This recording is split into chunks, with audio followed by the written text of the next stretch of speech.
Good afternoon. Welcome to Activism, an intersectional and intergenerational opportunity, our concluding afternoon session of Barnard's World Water Day programming, the spring signature event of Barnard's Day of Water,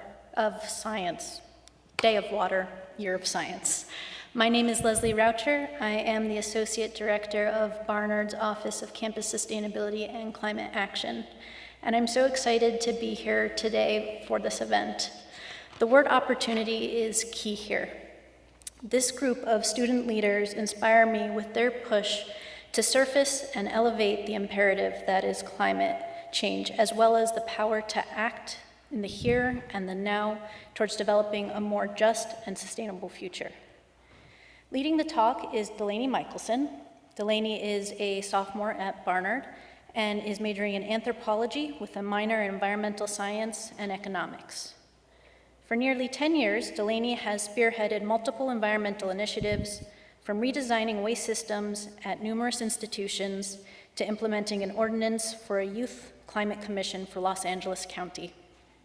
Her interests intersect with local government and sustainability and demonstrate her belief in the importance of her generation to be a dynamic part of our climate conversation.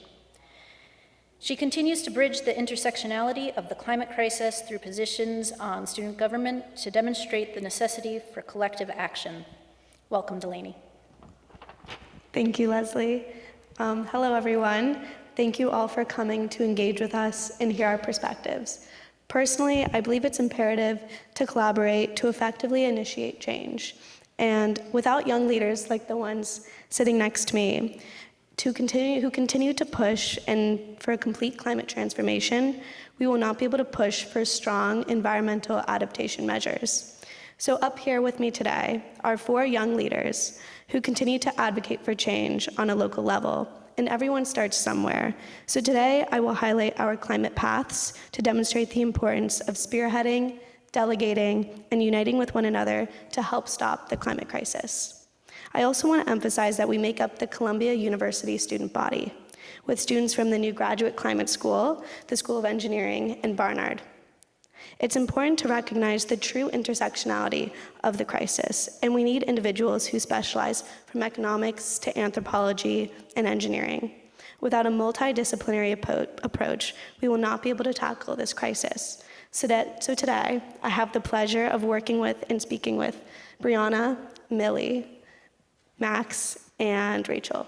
And so right now we're just going to go around and introduce ourselves just to familiarize everybody with what we do and our goals for the future. Rachel, do you want to start? Sure. Hi, everybody. I'm Rachel Alkiss. I am a senior at Barnard. I use she, her pronouns. I am majoring in economics and minoring in environmental science. I've been quite involved in environmental programming on campus. I used to hold Delaney's current role on Barnard's SGA as a representative for sustainable initiatives. I've always been pretty passionate about energy issues, and I've always been a very quantitative thinker, and I've thought about it from an economic lens since coming to Barnard. It's what I intend to do in the future. I'll be going into sustainable finance next year at JP Morgan, and I'm excited to talk more about kind of my perspective on these issues and how it intersects with the science in climate science, and how both sides have been extremely valuable for me to learn about in my time at Barnard. I'm Max. I'm a freshman at the School of Engineering and Applied Science. I'm majoring in environmental engineering, and I'm minoring in political science at Columbia. This is my first year on campus, so I haven't done a lot of activism work on campus, but I do write for the Columbia Political Review, mainly focusing on environmental issues, and I'm also part of Ecoreps, our school's like environmental organization that's part of Columbia Housing. So I'm really interested in using the experience I've gained in high school and back home in Los Angeles and applying that to kind of the environmental work here at Columbia, but engaging with that in a way that's more productive and also healthy for me in kind of interfacing with that post-coronavirus. Hey guys, I'm Millie. I use she, her pronouns. I am a first year also at Barnard. I'm planning on majoring in environment and sustainability. So since I'm new to campus, I haven't really been involved with that much campus stuff, but I'm currently a fellow for this program called Our Climate, and I work with the NY State Fellows, and right now we're working on pushing for specifically the Climate Community Investment Act throughout New York. So that's pretty much what I've been doing currently, but I'm super eager to get more involved on the campus stuff and kind of just figuring out exactly what route I want to take with environment sustainability. So yeah. Hi everyone, I'm Brianna. I use she, they pronouns, and I am a graduate student with first year graduate and only year graduate student with the Columbia Climate School studying climate and society with a focus in policy and environmental justice. And since it is also my first year on campus, I have not been as focused on organizational efforts on campus, but I have been focused on organizational efforts within the surrounding community that campus takes place on. I live in West Harlem, and the Forum, which is where Columbia Climate School's campus is located, is also located in West Harlem as well. So I work with We Act for Environmental Justice, NYC-based organization focused on environmental justice issues within the community. And I am a community organizer and state policy analyst. So I'm working to lobby state legislators on policy that can only benefit communities, and also organize teach-ins with communities amongst other educational materials to help them on various issues pertaining to energy justice. Amazing, thank you. And I think it's one thing that's really important to highlight is that regardless of what college you go to or what you're majoring in, there's still so many extracurricular opportunities or volunteer positions you can get involved with, like Brianna and Max and even Rachel. There's so many ways you can get involved, and I think that's one of the themes of this talk that I wanted to present to everybody. And so just to get us started, I thought one thing we could talk about was if there was a particular moment maybe in your time on this planet that made you realize you wanted to work towards fighting the climate crisis. And any of you guys, feel free to start. I can feel free to jump in here. Yeah, I am from a disadvantaged community, and that is South Central Los Angeles. So I'm very far from home, but it is, when you're growing up in that environment, you have a sense that something's up, something's wrong. You just can't really put your finger on it. And so I realized early, luckily, that I wanted to study environmental issues. And once I did, I also wanted to focus it on urban geography. And once I learned urban geography and city planning, I then realized how many environmental justice issues I grew up with within my community of Pico Union District. And that stems from, being located to Superfund sites, wastewater discharge, sewage treatment, pollutions. There's tons of air pollutions sources in Los Angeles County alone. And being located near a highway, high risk of cancer, high diesel air particulate matter.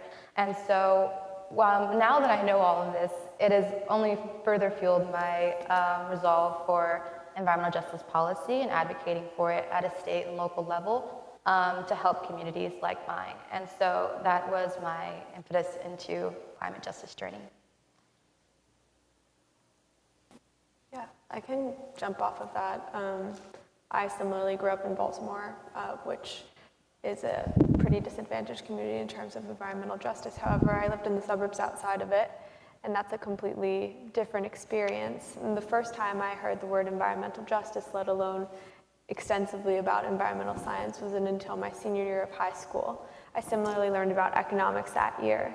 And I remember both of them being the most incredible teachers I had had, leaving thinking how, specifically in economics, environmental goods that are the most essential things to us are not priced, are not basic goods that are priced in our economy, from water to carbon, and just leaving with that fundamental question, feeling frustrated that it was the first time I had heard about it, thinking about it in the context of my local environment, and the limited opportunities for discussion that existed, and coming to Barnard knowing that it was something I needed to talk about because I knew that people here were talking about it. Yeah, and I think what's really interesting, just to bridge you two together, is that what I've noticed is there's this general lack of education at such a young age for students, and hopefully with our current political climate, but also young leaders like us pushing for institutional systemic change, hopefully we can bring awareness to younger individuals that there is this crisis going around, but there are ways that individuals can still take immediate action. And I know personally I didn't understand what climate change was until the end of elementary school, but now when I was in high school, I went back to my old school and I had a class and I taught a curriculum to kindergartners about climate change and environmentalism, but spinning it within more of an optimistic lens, I think is also really critical because sometimes there is this more negative tone, and so I think finding that balance is really important, and I think needs to be emphasized sometimes. No, yeah, I totally agree.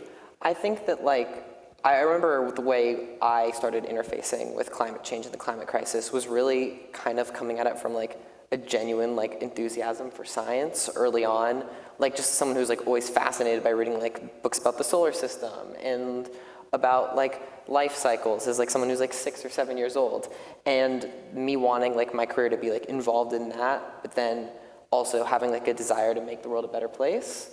And then I kind of found the environment as kind of the intersection between those two things, where I remember being oh, there's this really big problem and we have to use science to understand it, and then use science to fix it, among other things. In kind of bridging those intersections was really how I approached it as a really young kid who was just oh, well, I think that having clean water to drink is really important. And then understanding how those systems come from this place of curiosity was really, really, I think was a good place to interface it, because I try to recall that now as a way to interface with the climate crisis, as a place of coming from that curiosity, especially when there's so many other ways to interface it, from the perspective of doom and gloom, or just kind of this pessimism that's sometimes can be hard to avoid. But I try to recall that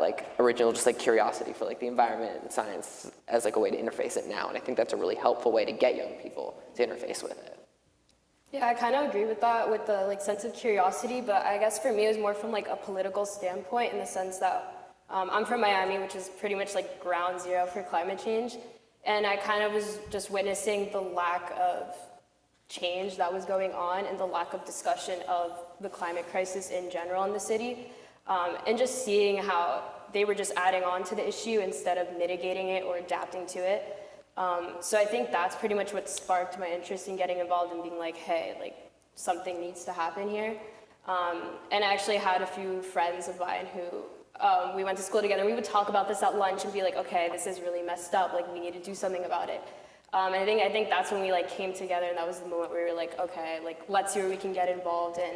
And that's when we found a local organization nearby called CLEO, and it stands for Climate Leadership Education Opportunities. So we joined there, and then from then on, that opened the door to so many other opportunities, and that's how we got involved with the political landscape of it and the organizing of it. So yeah, that was pretty much my experience with it. Yeah, and jumping off of that in terms of the political movement, I know you're a part of the climate strike in Miami, and I know Briana, Max, and I don't know if Rachel, you were in Baltimore, but there is this nationwide movement of young leaders who are taking charge and doing political stances, such as marches, and I know there's one on Friday that I will be going to personally, but growing up in your perspective, in respective homes, how was that being a part of this political movement that is more dominated by another generation, and how did you feel going into that initially and now being in it?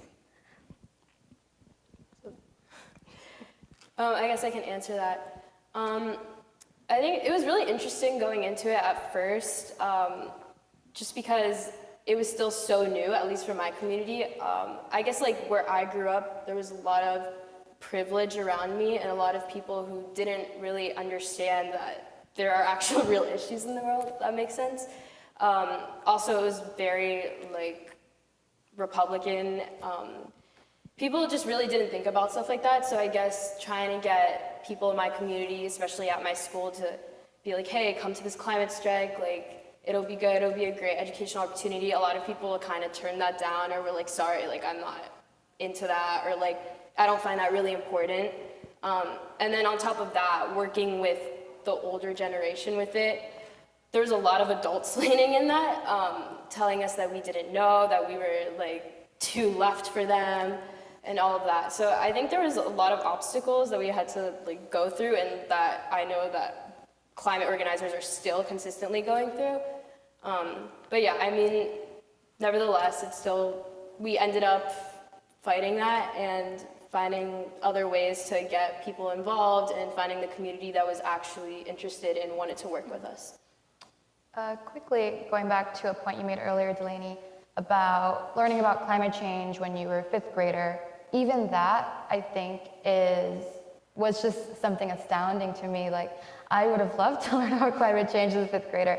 I learned about climate change in high school, the actual science of it. And not only is public education reform necessary when it comes to understanding climate science, but also climate justice and how you can't have a truly sustainable society without racial justice. And the city of Los Angeles is a great example of racist urban planning policies that have had long-standing impacts and segregation that has resulted in communities of color facing the harshest conditions of climate change. And so, yes, we need to change that in our public systems, and hopefully I can get to do that with policy one day. But it is also, when you're younger and you don't know what's really going on in the world, it's harder to be as involved and like even be an advocate that I am today. And so in that sense, my first journey in voyeurism into activism and being a young voice for climate change was with the Mayor's Youth Council in Los Angeles, which me, you, and Max were all part of. And that was a great experience. But also, I think it taught us that we can't fix this problem. This problem was created by older generations and needs to be solved by older generations. We can be a driving force for that change, but ultimately we do not have the power, money, or even time. We're all pursuing our own young careers to really be the change that needs to affect that change that needs to happen at a global scale. But our voices are so incredibly important. And youth councils need to be more mainstream across all levels of government. Yeah, and I think from that experience, so for context, Max, Brianna, and I were a part of the Mayor's Youth Council in Los Angeles under Eric Garcetti, and so what it was a cohort of around 20 young people between the ages of 15 and maybe 25, and it was this opportunity to be able to be exposed to other students within the region and learn about environmental mitigation measures that could be implemented at a local level and how to include young voices in that conversation, because as Brianna was saying, I think just advocating for yourself and vocalizing your concerns on measures that are actively degrading our planet, and that will impact us the most because older generations have been here for substantially longer than us. And I think vocalizing and advocating for our concerns that we need to change this landscape is still very critical, and having these councils is why it's so important. And so hopefully there will be some in New York and Baltimore and Florida, and finding ways to include and integrate youth voices. And I don't know if Max, you had a similar experience. No, yeah, totally. I think being on that council and kind of interfacing with the political systems on climate changes, you kind of quickly realize that there's this weird paradox where our generation is the people with the most to lose, but simultaneously the least political power, which is natural given the fact that we're all very young people who've just kind of entered the real world. And there's this, like, you're constantly dealing with this paradox of like not having any power, but then simultaneously dealing with the highest amount of stakes. Not to say that older generations aren't being affected by climate change today and in the coming decades, but it's really about life and death for us in a way that it isn't for people who have actually are at the levers of power in making those policy decisions. And I think getting to interface with the politics of the climate crisis allows you to kind of interface with that paradox in a way that is disheartening, I guess is the best way to put it. Yeah. Maybe jumping off from that, in terms of integrating youth voices on the global scale, do you guys feel, for example, there are large organizations like the United Nations, right, who is in charge of World Water Day. Do you see them supporting young people? And if not, how would you, if you had political power at the UN, how would you integrate young people into the conversation to make sure there is effective change and we have this platform to advocate and uplift young, vulnerable, marginalized young people? In my opinion, education. I mean, I think it's something that's already come up for us. Most of us, and I second what Brianna said, I didn't find out about climate change and the science behind it until high school. And that's really incredible. And then it drove my entire shift into anything I was interested in life. I could only imagine what would happen if I found out about it early on, if I got curious the way that Max did early on, and then understood not only the science, but the issues and the vast issues behind it, and specialized earlier. I think we're doing a vast injustice to kids and also just to people who are not as fortunate as us in higher education to have exposure to these issues, to have that platform already to get involved in extracurricular organizations, these climate strikes. It's already a limited pool of people. And so I would say the best thing that one could do in terms of being a global organization like the UN is to address that paradox of recognizing that our generation is the one that will reap the repercussions of this crisis, not them. And so in the decisions that they're making, prioritizing the education of the generation that will be bearing the burden, I think is number one. Yeah, and just to build off of that, I think one of the biggest issues of lack of involvement is lack of accessibility, especially for low-income communities and predominantly people of color. A lot of these people don't have the opportunities that we have here at a school like Columbia, where we can take these really cool classes where we learn about the intersectionality of climate change or the science of it or the political aspect of it, but not everyone has the opportunity to attend a school like this, or even in public schools, they don't have stuff like that. So I just think providing more opportunities for people, and even providing, I feel like a big part of the climate movement is a lot of volunteer work, but not everyone can do volunteer work. A lot of people need to work and make money for themselves. They don't really have the time to just go and help out as much as they would want to. It's not feasible for everyone. So I think just providing more job opportunities, more mentorship opportunities for people who don't have accessibility would be great for the movement.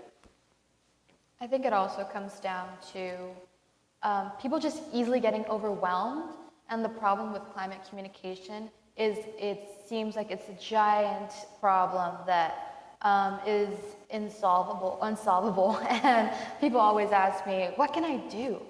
And it always comes down to thinking on a global scale, but making actions in your community. And that really, what that means is, but also I want to not harp on individual actions. It needs to be a collective action. And the ways that happens are just getting involved as much as you can, given what was just said about that being inaccessible to low-income communities who maybe don't have as much time or resources to do that. So that's a justice issue in of itself. But getting involved with policy as much as you can, going for an election, being involved in an election as much as you can at all levels, primary. And so it is difficult, but it can be done. And it just needs people to pay attention to this issue, and also we need to make it so people can relate to this issue in a way that discusses climate as impacting them, because it will impact all of us, much more than we think it will, and much quicker than we think it will. I think you're really touching on something really important, which is like this idea that like it's very difficult to find a way to tell people to go do something without telling them to go do something that is ultimately doesn't have a very large, a substantial impact, where it's like, oh, like use a reusable water bottle, recycle, like use less electricity. Like those kinds of individual reducing your carbon footprint are not the types of systemic change that are necessary to fight the climate crisis. But then the flip side of that is like, okay, well then what could I do? Like, how am I supposed to fight this problem if you're telling me that nothing I individually could do will actually make a difference? And so I really like the way you're saying that it's like thinking about the problem on a global scale, but approaching individual solutions, where it's talking about like personally organizing, like talking about making the small legislative changes, like working in your local governments to like do the things that you can personally do, but are still part of that larger systemic change.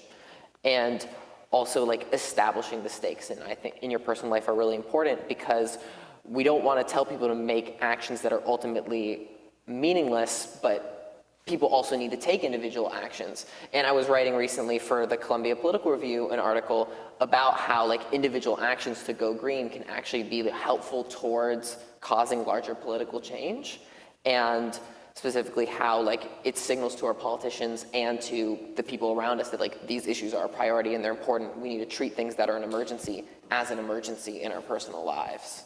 No, exactly. And I think speaking off of that, going beyond the political movement, writing articles or just creating climate curriculum and using your network and going back to your local elementary schools or middle schools or high schools and trying to infiltrate and go beyond what politicians are doing and be your own spearhead leader, advocate, and go teach as many people as you can about the climate crisis, because it starts there. And if more of us do that, it turns into from individual action to collective action, and hopefully that could lead to some kind of systemic change, because I do see in the world every big global movement starts from one individual, and it just takes that one person to push the boundaries, which then turns into community level engagement work, and then hopefully goes into Congress and governments. And I think that is really important. I think one of the privileges we have coming to Barnard, a liberal arts school, but also Columbia University, a large research institution, is we have these resources and networking opportunities and being involved in clubs and writing articles and being on Ecoreps or student government.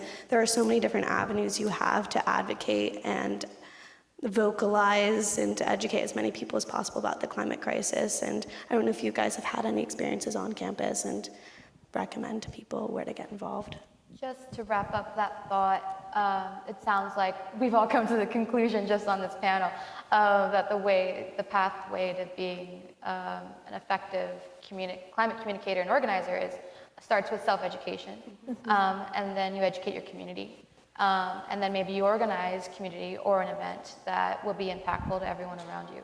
And then maybe that translates into policy on a global scale, you know? So that's kind of, I guess, the pathway we've just come up with, which is amazing. Seems efficient. It seems Seems like efficient. potentially could work. And to go off of that, it's bottom up, right? And the way that we think about the climate crisis automatically is through the lens of these global organizations that are just thinking top down. And so I think a big part of where youth activists like us come in is bridging this top down and bottom up, where the bottom up is making really effective collective action, which is individual to the needs of every community, because every community is different. And I think what Brianna said about convincing people to relate or seeing their role within the climate crisis and how they can be affected is so important and nearly impossible for large global organizations to do. And that's our role, and it's pretty awesome, and we're going to continue doing it.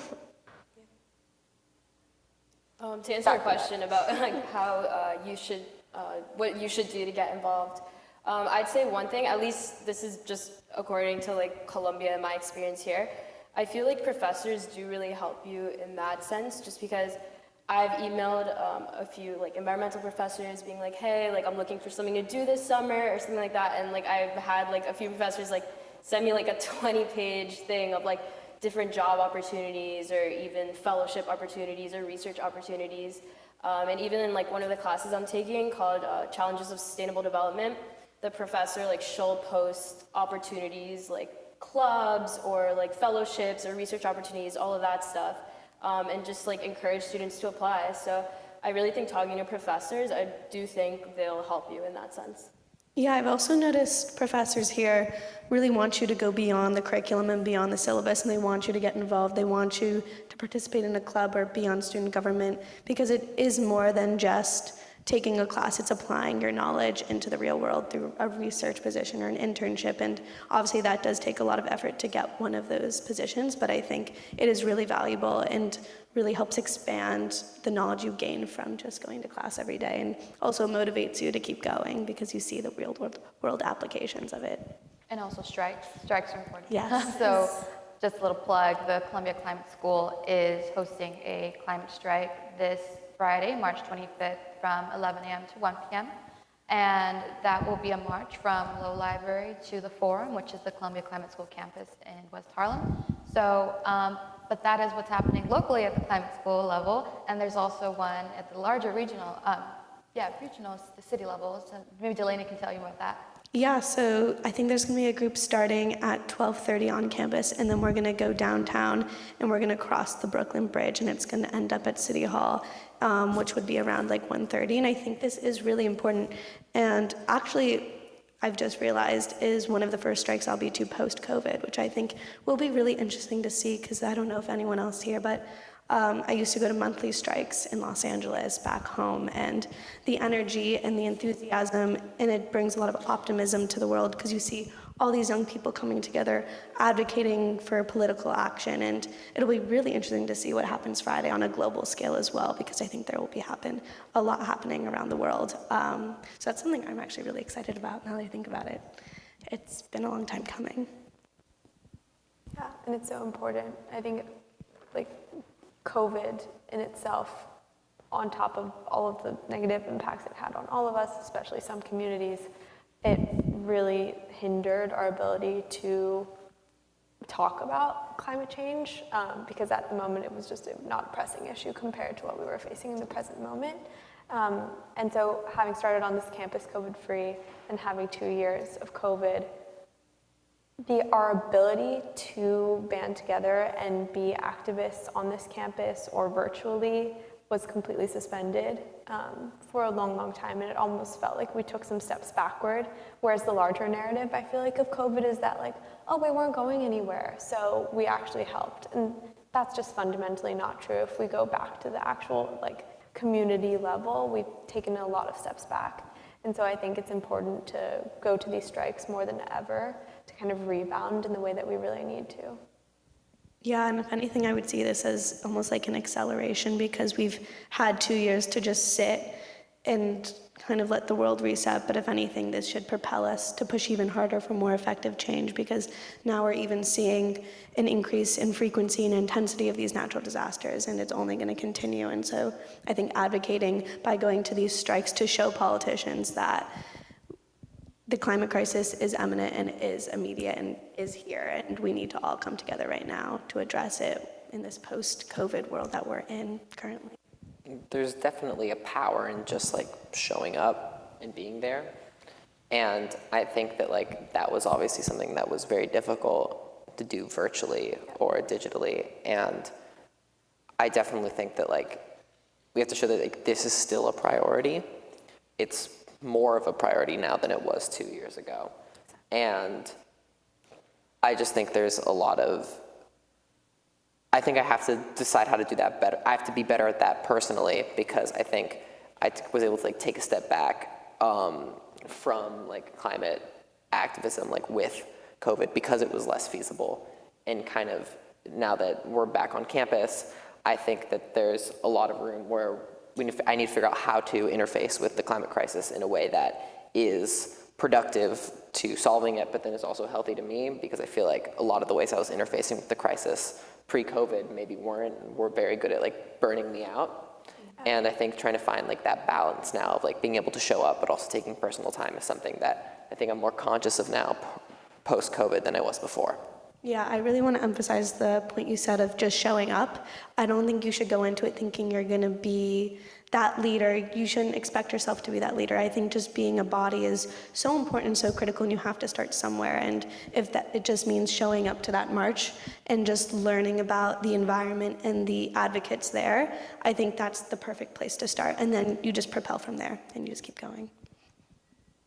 Yeah, and I want to speak to Max's point because I think we haven't talked about climate grief and how much that impacts everyone, especially our generation, and really hinders people's willingness to get involved. And that's of no fault of their own. I think our rhetoric around climate change can be really debilitating sometimes. And so I think the next step is also finding a way to be inclusive and accessible in these strikes, and they are so important. So I hope we also increase conversations surrounding climate grief. Absolutely. Going off of not only climate grief, but I think we'd mentioned doomism before, and like the opposite of doomism, I think, is this idea of solar punk.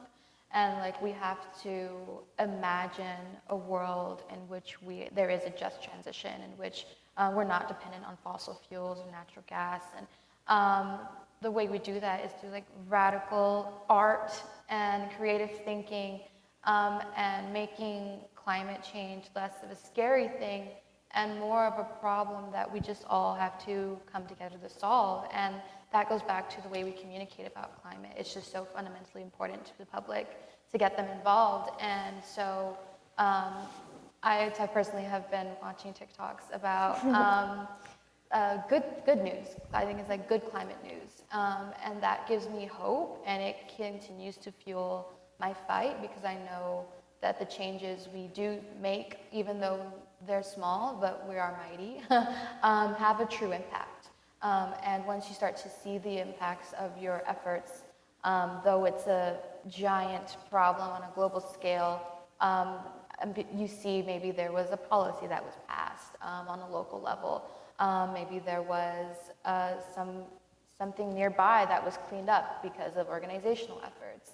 And just relating to climate in a way that's also humorous and brings you joy, thinking about the ways we can preserve our environment, are also important when communicating how we take action. I need to get on your For You page because that would be uplifting. I do have a question for you from the virtual audience, and they want to know what groups, you've mentioned a few during your remarks, but what groups each of you belong to in your activism? Yeah, I can start. So I'm the dining co-leader for Ecoreps, and that's a Columbia specific, but we're trying to make it Columbia University-wide environmental club. It's the largest environmental club on campus. And then I'm also the Sustainable Initiatives rep for Barnard Student Government. And I know there's Sustainable Initiatives reps for both the engineering school and also Columbia College. And I don't know as well for, I think all the graduate schools as well have. Yeah, I mostly stuck to the Sustainable Initiatives Board. I also used to be on Sprout Up, which is an amazing organization for anyone who's interested in environmental education in local public schools, and goes to Barnard. I think actually you can go to any school and be a part of Sprout Up. And it was really phenomenal. I did it for 2 years until COVID. And then, yeah, but mostly SJA on my end, and then working with the Office of Sustainability as well. Yeah. I am also on Ecoreps with Delaney, and I think that's kind of been my main, and then also, as I was saying before, the Columbia Political Review is kind of how I've been trying to write about the environment in a way that is like productive, and talking about like the issues in a way that can be like optimistic and solutions oriented. And then I also did a lot of work in high school with the Mayor's Youth Council for Climate Action and One Up Action, yeah. So currently I am a New York State Fellow for Our Climate, which is pretty much like a youth-led organization focused on passing science-based policy. So I kind of mentioned this before during our introductions, but basically what we've been working on for the past couple of months is passing the Climate Community Investment Act. So to give a little summary of that, because it's like there's like so many things that go into it. It basically would be taxing big corporations who are pretty much involved with carbon emissions, and then reallocating that money to disadvantaged communities, and using that to invest in clean energy and fixing the roads and just like repairing a lot of issues that are faced in New York State.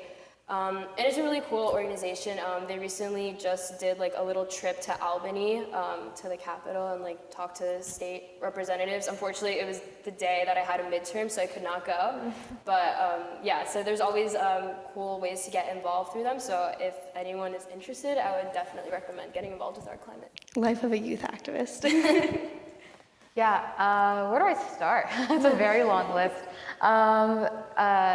Yeah, back in, during my undergrad at UCLA, I was on the Mayor's Youth Council for Climate Action with Max and Delaney at the Los Angeles level. And from there, we were also part of a nonprofit called One Up Action International that provided young youth from low-income communities of color with resources to get involved at the local level with sustainable actions, and also provided them with resources to also be involved with government. So that was a cool journey as well. And from there, I went to DC, and I worked as a legislative fellow on environmental justice policy, working with Friends of the Earth, so federal policy. And after that, I was an Equity, Diversity, Inclusion Fellow with Urban Sustainability Directors Network. I worked with the City of Fort Collins Environmental Services, in which I helped them organize their local environmental policies to be more inclusive of disadvantaged communities. And from there, I am now working with We Act as an Energy Justice Policy Fellow, more focused on state and local policy in ways that we can support our community members in energy burden and their utility debt and arrears.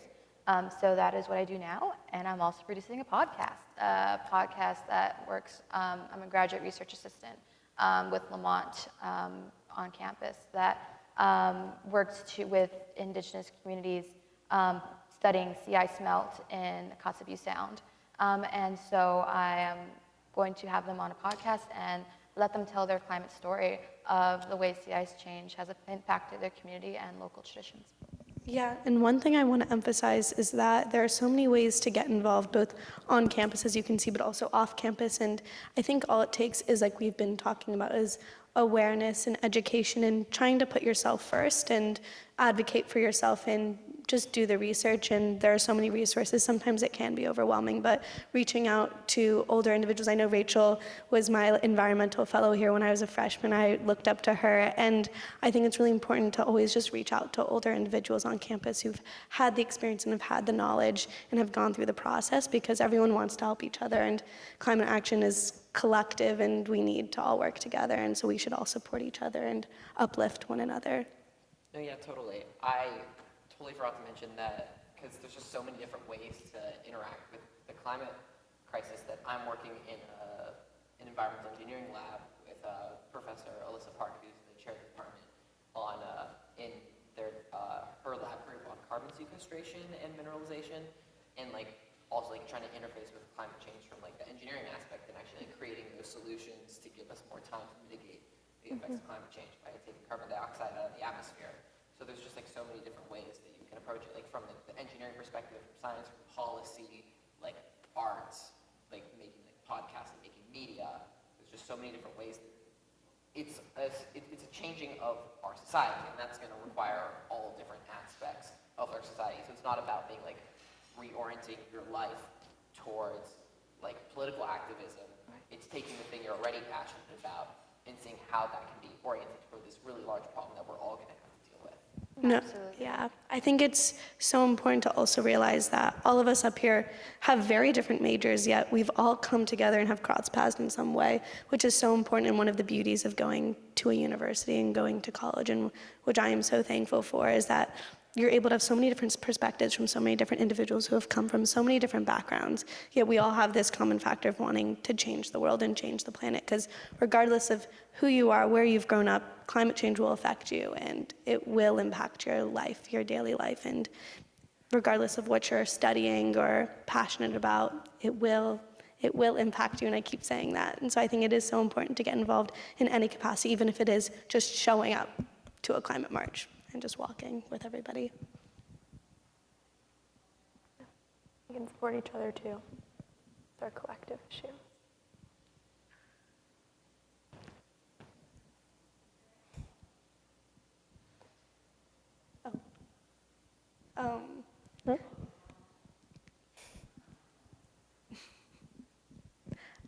If anyone has any other questions, if not, we can also just keep talking. I know one thing I'm working on right now is I just started a research position at Columbia as well with IRI, and it's from an environmental economics lens, and I think it's also really interesting to see how supportive professors are at this school. And I know we've talked about this before, but I think it is really important to reach out to professors and take the step forward going beyond your courses, because I think everyone is just so passionate and wants to help and support each other. I don't know if anyone else has had an experience reaching out to somebody. I've had amazing professors, and quickly going back to intersectionality of the climate crisis that is so very true, Max, about you can do anything and make it climate related, and that is one positive of the climate school.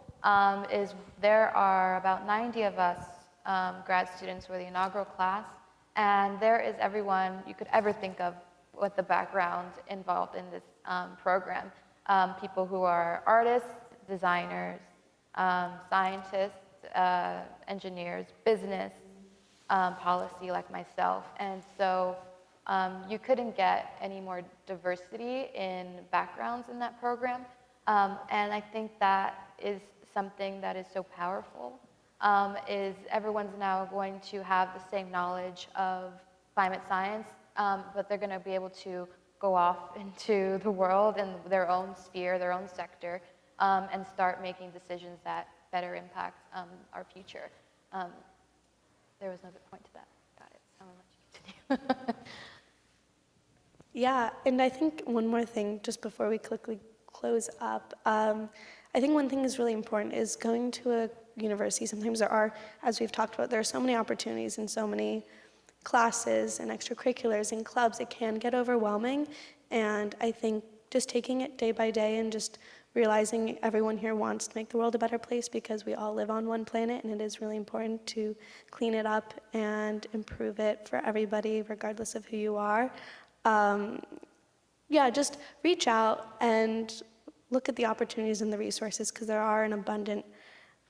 there's numerous opportunities at this school, and I think it is really important to remember that, and just to always keep looking forward. And I am optimistic that we will be able to combat this crisis collectively, because it will be a collective effort. But I wanted to thank everyone again for coming and listening to us, and I really enjoyed our conversation, and it was great to talk to you guys all again. And reach out to any of us.